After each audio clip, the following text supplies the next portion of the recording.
Welcome to Analyst Talk with Jason Elder. It's like coffee with an analyst, or it could be whiskey with an analyst reading a spreadsheet, linking crime events, identifying a series, and getting the latest scoop on association news and training. So please don't be that analyst and join us as we define the law enforcement analysis profession one episode at a time.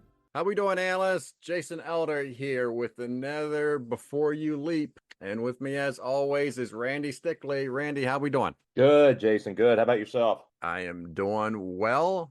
It's still early here, though, so I haven't quite figured it out.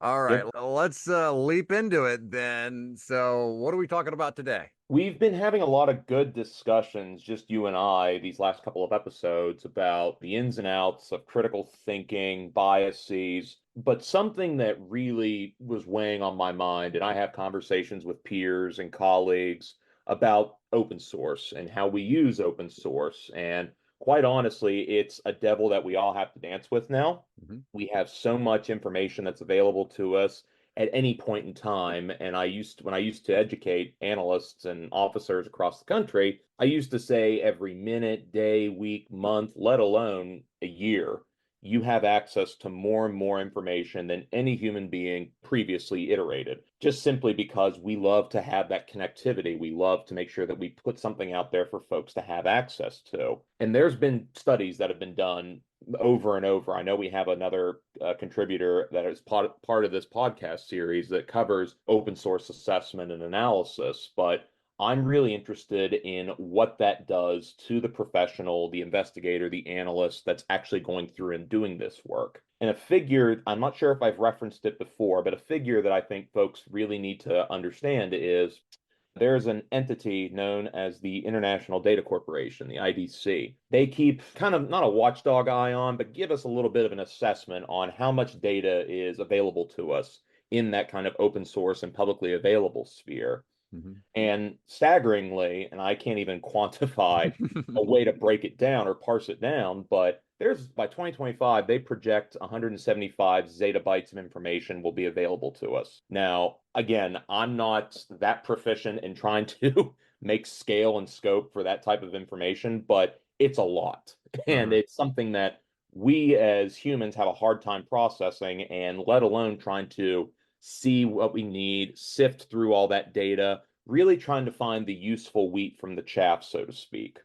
So a lot of this has foundation in what we've been talking about regarding critical thought. And for those that may not be too familiar or aren't quite in the open source world, I know some folks are very familiar with it, but there is actually a definition that was put out there. I'm actually a part of a foundation that was stood up by folks that are in kind of the federal law enforcement and the intelligence community side, called the OSINT Foundation. OSINT Foundation put out a great list of definitions. If you want to take a look at those, it's on their public-facing website, but their postulation is that open source intelligence, I've been using that phrase a lot so far, it's intelligence that's produced from any publicly available information that is collected, exploited, or disseminated in a timely manner. Now, I use the term publicly available data or information. That side alone is just information that's published or broadcast for information consumption, and it's available at the request of the public. So making sure that we get that definition out there, that creates a wide aperture for those that are in the investigative side of things to start playing with that data. However, I referenced that big 175 zettabyte number just a little bit ago. We've referenced it 2 times in our podcast here recently, Jason, that information glut, too much information, what we should remember versus what we need to remember, all of that really comes into play here. And whenever I think about that, I think of the old adage, if you don't believe in something, you'll fall for anything. Well, the something that many analysts, many intelligence professionals really need to believe in is that bog standard critical thought tradecraft. We take it for granted. We love all of our fancy tools. We love to pull and extrapolate data with whatever new whiz bang that company X may have come out with in the last 5 months. But at the end of the day, that's just an aggregator. That's just a scraper. It takes good, solid, foundational tradecraft in critical thought to really sift through that and find those useful nuggets of information. Yeah. And I also know we talked before on how it can be better that there's too much information. Absolutely. It gives us a little more variation. I talk to folks a lot just in my social circles, and now that I'm saying this out loud, it makes my social circles seem a little boring that we talk about this kind of stuff. Fun times with Randy. But no, you get a little variability and some standard deviation, I would even say, if we're going to lean into a statistical sense, simply because it gives you context. Contextual analysis, behavioral analysis are things that are worth their weight in gold when you're really trying to get inside the head of what an adversary, a criminal actor, a lone wolf, or whomever it may be, perpetrating during your investigation. So that's something that I really think has become a boon when it comes to that type of thing. But I'm also Johnny Raincloud when it comes to this topic as well. And I oftentimes see four broad areas, and I specifically thought about these four because they are ones that I have gone through myself whenever I have conducted open source investigations, or just done a basic social media creep. I hate to say it, but millennials and Gen Zers, we were bred to be the perfect open source intelligence professionals. We grew up with technology. Most of us were there when Facebook really took off and all these other platforms kind of grew, and we had to learn how to search using Boolean logic, query terms, and what have you. So from that, those four broad areas that I referenced are areas that could really lend us to some of those biases based on just how much information there is. One of the things I just referenced it right off the bat was your significant risk of information glut. There's just too much information to ingest. What should we remember?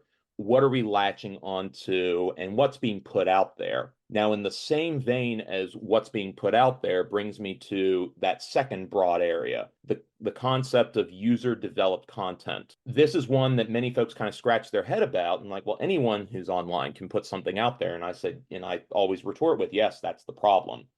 Jason and I have, I think, met in person a handful of times, and he knows I have a very nice red beard.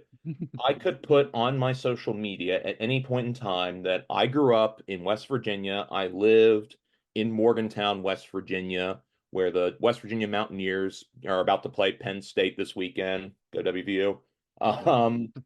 But then they also have the Mountaineer mascot who has a nice beard. So I could put on all my social media that Randy Stickley is the West Virginia University Mountaineer. Now, unless you absolutely knew whoever was the mascot at that time, you wouldn't really know. If you were analyzing and assessing a target package on current mascots in college football, that would be a nugget you'd have to sit back and go, huh, can we take that for face value? Is this something we would wholeheartedly place assessment into with regards to a target package? And that's the kind of thing I'm talking about. My example was silly, but we do have those instances where folks will put out false flags or breadcrumbs to throw us off the scent, so to speak, which brings us to that third category of where our biases can be taken. And that's through misinformation, disinformation, and counterintelligence. I mentioned the term false flag operation. Those are kind of part and parcel to intelligence, military activities, law enforcement, you name it. Essentially, these criminal actors, adversarial folks, they don't want you knowing what's going on, shockingly enough. So they will purposely put out information to seed some type of cognitive dissonance within the investigator or within whomever their adversary is at that point in time. And quite honestly, counterintelligence typically gets perceived as a human intelligence issue, more of a one-on-one kind of interpersonal debriefing and human element. However, with those three prior points, your information glut, or sorry, two prior points, your information glut, as well as your user-developed content, counterintelligence is a boon right now because there's so much information out there, it perceivably is so much noise, and it capitalizes on those that have poor tradecraft in critical thought to be able to sift through all that, starting to really capitalize on the abundance of information and how we love that abundance of information. And the last broad point that really will send us down that path of poor tradecraft and critical thought, in my view, is AI. It's that elephant in the room that's not going to go away anytime soon. It's only going to get to be more complicated and kind of self-aware. I hate to say that, but some of these AI platforms are learning strings of code through their, language models and whatnot. It actually is kind of frightening from a science fiction lover standpoint, but interesting from a professional standpoint. because it really calls for that application of intellectual rigor to understand if this is some sort of human, that context or that behavioral analysis that I went into just a moment ago, Jason, Mhm. really, poses a significant threat. And those, in my humble view, are those four broad areas where too much information in that open source verse can really lend to poor tradecraft and really be a detriment to law enforcement action or national security action. Yeah, we might have defined the terms in previous podcasts, but I think it's worth repeating, Mhm. giving the differences between misinformation and disinformation. When we talk about misinformation and disinformation, we're talking about essentially and this goes back to espionage courses that I had taken years ago, but we have essentially white, gray, and black literature. White literature is the media or some type of publication that you can take at face value, take it gospel, no intent upon lying, coercion, or what have you in it. You have kind of your black media, which at the end of the day is false. It's deceit, it's deception, it's an outright lie. And then you have gray media, which gray media in and of itself is something that's more akin to we sprinkle a little bit of truth into something to slip in almost like a dopamine effect. And then by the end of it, we have all these twisted notes and notions throughout the literature itself that it becomes kind of a bastardized version of the original message. And misinformation and disinformation typically reside in those realms. When we talk about kind of the gray media side of things, it's more akin to your misinformation. We may have nuggets of truth in there, but ultimately the message has been twisted, a little bit of conniving malintent has been placed in there, and ultimately it detracts from the overall message. Now, disinformation, outright lie. That's where your black media comes in. That's where something that is completely false, off base, totally off kilter, and it's meant to seed some type of discontent with whomever's reading that particular media. Those are terms that typically get thrown around. Again, giant history nerd. The US used to engage in these types of operations much more regularly, particularly at the golden age of post World War II CIA era. We talk about sending gray literature to folks in Italy during COVID operations to sway Italian elections. A degree of that was done in Chile during Pinochet's reign. So there's examples of it, but we get a lot more of this recently with, like I said, online media, phishing campaigns, smishing campaigns that are aimed at agencies. That's another modality that people like to talk about as well. But those folks, I like to say, are a little bit smarter than I am because they get the nitty gritty of it. They get the technological aspect of it. I like to think that mine is looking into those biological processes and saying, hey, look, if it looks, sounds, and walks, it more than likely is. And more often than not, when we're dealing with those types of issues nowadays, we're not lending even that baseline kind of criticality to it, let alone some of the kind of silver bullets that may help rectify those four broader areas that I went into. So this might be a tough question to answer unless you just know and you've read the studies and read the research. But when I hear misinformation, disinformation, we've talked about it, confirmation bias, right? Somebody catches something and it reinforces an idea that they already have, or it's an interest that they have already established, and all this fire hydrant of information latch on to one or two or three things. Right. But I'm curious to know if confirmation bias has its own issues, but really with misinformation, disinformation, I'm curious to know what the research or the idea is about changing people's mind. If you go back to around election time, we're about to get into a presidential election here in November, and the last two presidential elections, there was this idea of misinformation, disinformation, and how it apparently changed minds enough to vote one way or the other. So again, it's a big old concept there, but I'd like you to still react to it. Yeah, and I'll be the first one to tell you I have no outward political leanings one way or the other. I drive a lot of folks nuts because I tend to be much more of a centrist, not necessarily saying that I don't have my opinions, Mhm. but I have my own that govern my doctrine, how I perceive the world, and it's superfluous to, what I do. And I say that because I think a lot of what we see with those types of operations and how the elections have been influenced and since arguably 2016, many folks capitalize, like I said, poor tradecraft were ready to instant gratification of information right then and there. And it's funny you reference how do we, and maybe I interpreted the question this way, but how do we essentially rectify or correct that, so to speak? And this is something that's part and parcel, not just to intelligence, but also to the common folk, individuals who, quite honestly, just want to kind of cut through the noise and the BS, as it were. And there's two kind of ideas and analytic techniques that come to mind here. One is the notion of a structured brainstorm. Brainstorming, all those that know, it's kind of throwing stuff at the wall, sitting with a group of pals, colleagues, peers, throwing stuff at the wall to see what sticks. Now, when we talk about a structured brainstorm, it's very similar to that normal brainstorming notion, except you all have that moment. You gauge those wide view of opinions, facts, beliefs, all the minutia that makes our own thoughts our own, kind of going back to what my own political view is. You weigh those against whatever that central issue is.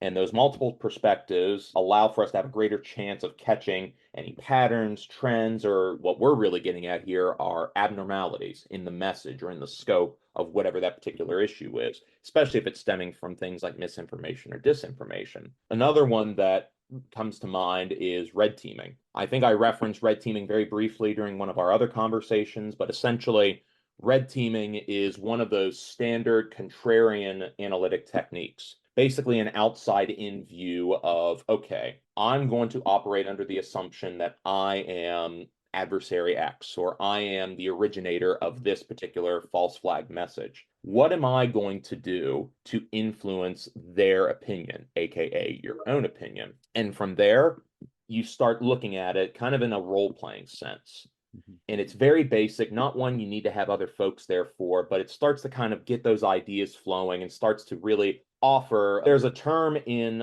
analysis known as SWOT, strengths, weaknesses, opportunities, and threats. And that has a role to play here because many folks view SWOT as kind of an introspective process or an extrospective process. I have always seen it as how do we gauge, introspect, and extrospect at every step of your strengths, your weaknesses, your opportunities, and your threats. And more often than not, whenever you're doing that type of red teaming, you'll come up with an answer that may not be 100% on the money, because that's another fallacy to think that 100% what your actor or your adversary is going to do 100% of the time, but it allows you to have that greater understanding of where they could be coming from and what would be the best possible outcome or path forward whenever you're trying to combat that particular issue. So I have my own bias. Of course, we all do. So I feel that people's minds don't change that often. Right. That it's mostly confirming what they already have. So I feel there's a whole bunch is a lot of confirmation bias going on. I don't feel that misinformation and disinformation is changing minds that often. Not that it doesn't happen. I just think the one is way more popular than the other. Right. And that's just without having any facts or anything in front of you. I just, in my almost 50 years of experience on this earth, I just don't think people's minds change all that often.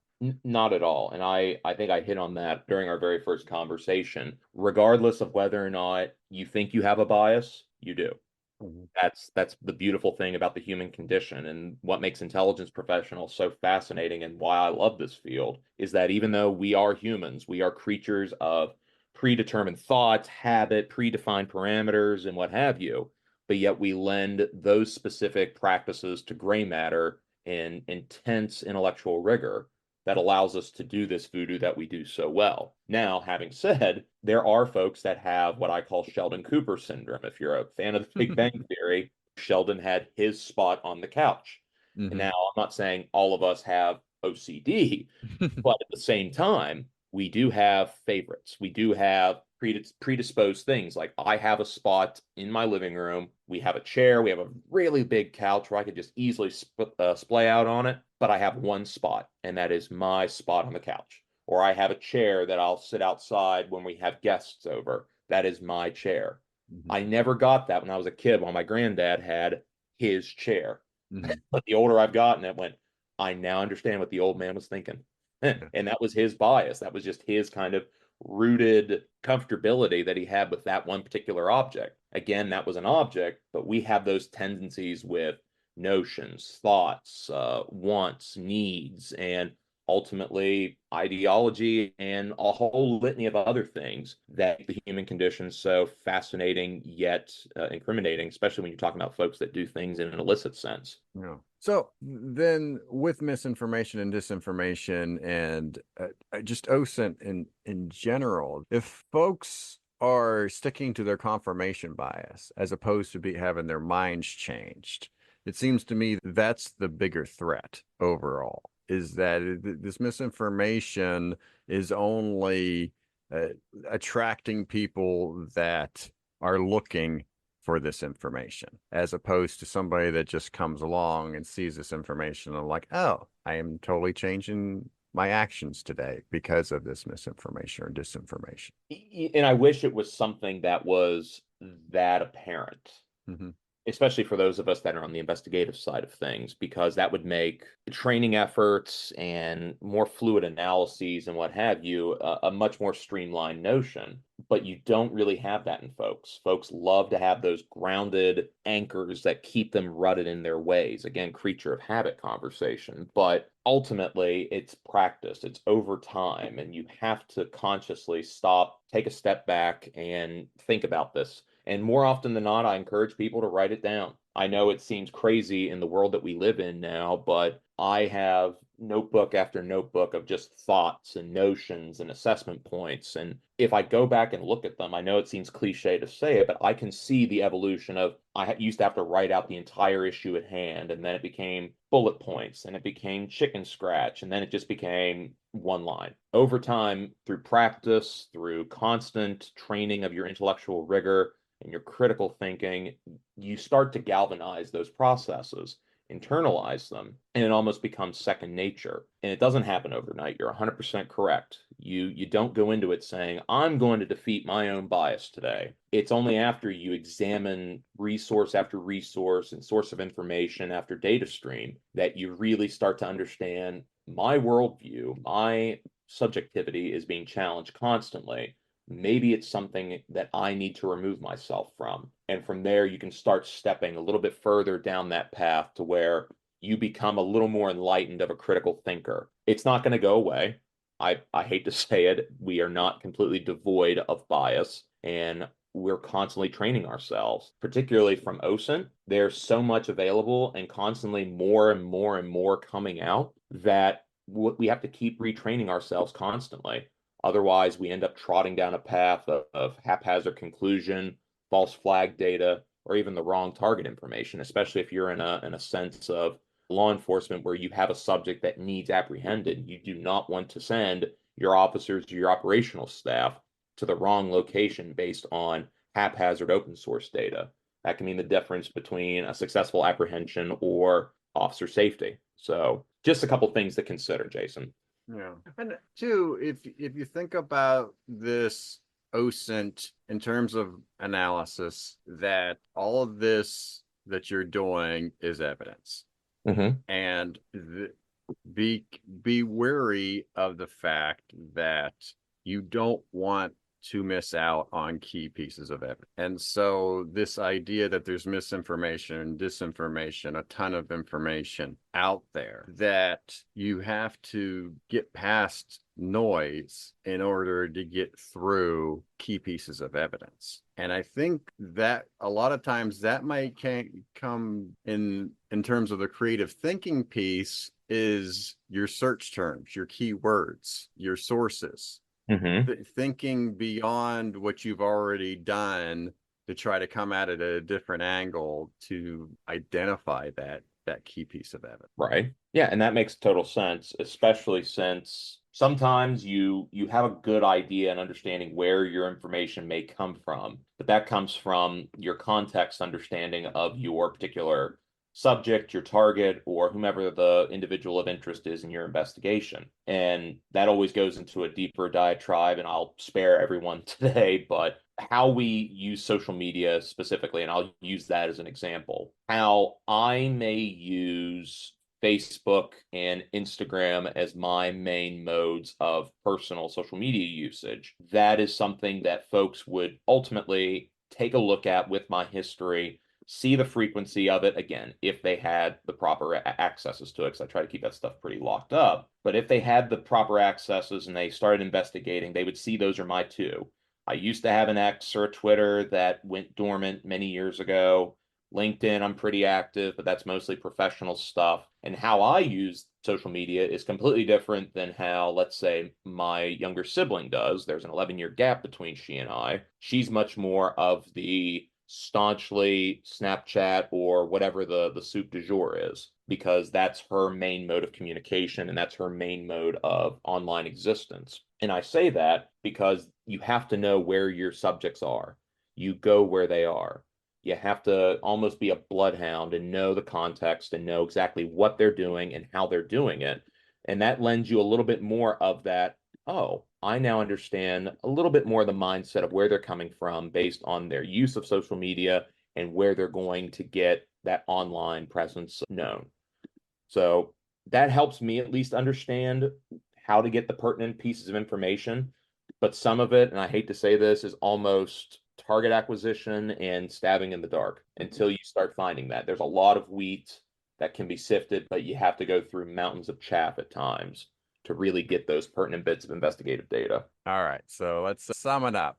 Then when it comes to OSINT, before you leap, you should what? You should always understand the tools that are available, but understand the tools that are available are not a replacement for solid analytic tradecraft. If you take one thing away from this, remember my favorite mantra, tradecraft over tools. 100% of the time, folks. That's the best way to go about this. All right, we'll leave it at that. Randy, as always, thank you for your time today. We'll talk to you next time. Yeah, sounds good, sir. Thank you very much. Thank you for making it to the end of another episode of Analyst Talk with Jason Elder. You can show your support by sharing this and other episodes found on our website at www.leapodcasts.com. If you have a topic you would like us to cover or have a suggestion for our next guest, please send us an email at leapodcasts@gmail.com. Till next time, analysts, keep talking.